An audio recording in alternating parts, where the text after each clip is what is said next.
Now, Count on 2, live and local in the Low Country.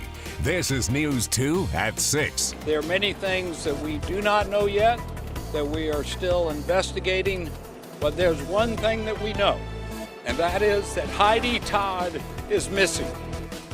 The frantic search continues for a missing 4-year-old girl who was taken from her home. We will tell you what led to that child's disappearance and the person police are trying to find right now. Good evening, I'm Carolyn Murray. And I'm Brendan Clark. A $20,000 reward is now being offered for the safe return of missing 4-year-old Heidi Todd. Heidi was reported missing just before 6 o'clock last night from her home on Sweet Leaf Lane on Johns Island.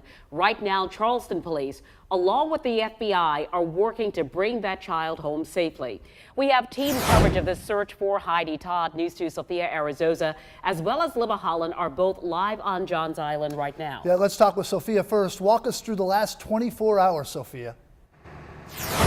Brendan, Carolyn, I want you to take a look at this scene behind me. This building you see is serving as the command post for this investigation as several agencies work together to try and piece together the limited information that they have. Now, this afternoon, Charleston police did name a person of interest. I want you to take a good look at this man. They say he has a lightning bolt tattoo on one side of his face and a flame tattoo on the other, and they do believe he has information as to what happened yesterday. Right now, we know that 4-year-old Heidi Todd went missing around this time yesterday from her home here on Sweet Leaf Lane. We are told an unwanted man entered her home and brutally beat her mother. There were 2 other children home at the time of this incident. Today, 24 hours later, there are still helicopters overhead and dive teams in the surrounding lakes as they try to identify a suspect. She gave us limited information. And as a result of the limited information, that's why we have a unified response from the different agencies. As you can see, it's very unusual. You have water, you have air, you have a lot of evidence that need to be processed at that particular time. Any information that you have, you are asked to call the 24-hour tip line. The FBI, along with an anonymous donor, is offering $20,000 reward for any information that will help bring 4-year-old Heidi Todd home. Reporting live on Johns Island, Sophia Arizosa, Count on 2. And our team coverage continues tonight on Johns Island with News 2's Libba Holland. Yeah, Libba, you've spent many hours in that community today. Certainly everyone coming together, all hopeful for a positive outcome to this situation. What are neighbors saying to you? Well, Carolyn, neighbors are certainly disturbed by this incident. I'm standing right here in front of the Todd household where Heidi was last seen, and neighbors have nothing but great things to say about the Todd family. Now, this is something that many neighbors around here have really never been a part of before. Many were out watching the search crews today as they've been out here all day combing the lake and the helicopters flying through the air, as well as policemen going door to door interviewing neighbors. And it's obvious that neighbors are willing to give as much information as possible that might help bring Heidi Todd home. Now, what I've learned from talking with neighbors today is that Heidi is one of 5 children in the Todd family. Neighbors say that the Todds are a very friendly family, and they recently moved here from Alaska. I spoke with a neighbor who lives across the street from the Todd family that says that she smiles every morning when she hears all the kids running around playing outside. As a neighbor over here, I've always told them if they need anything, please call me. So only thing I can say is everybody just pray, and pray for safety, that child will be found safe and sound and back to her family.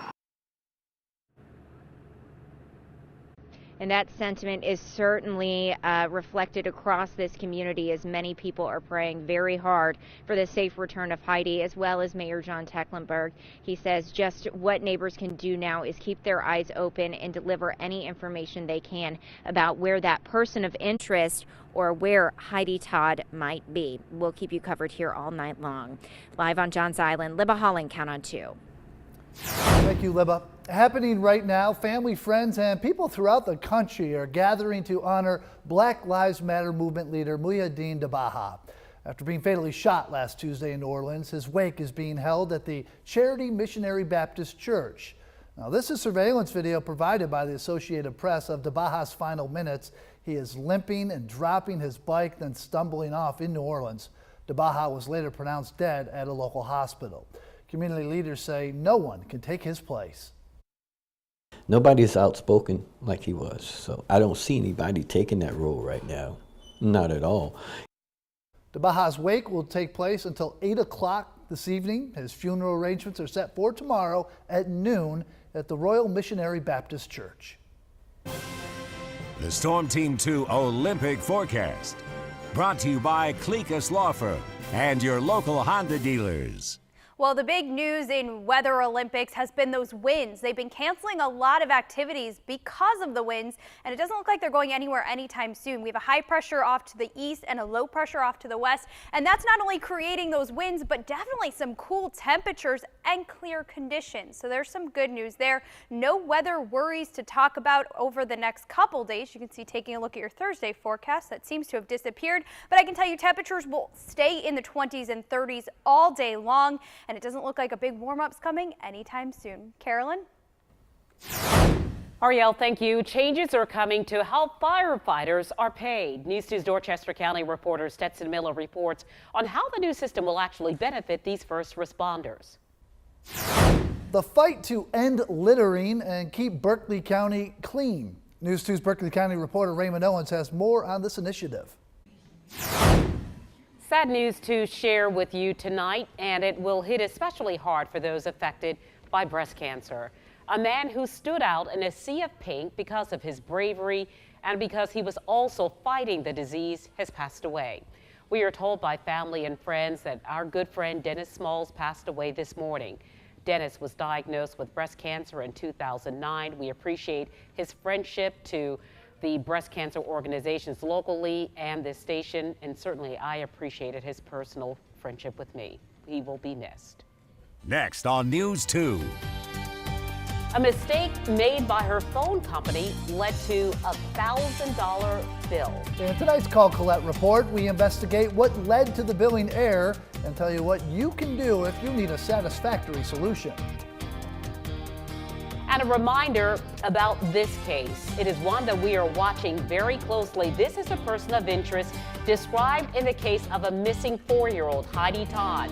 If you recognize the person you see here, please call the 24-hour tip line. That number is 843-619-6123. Again, 843-619-6123.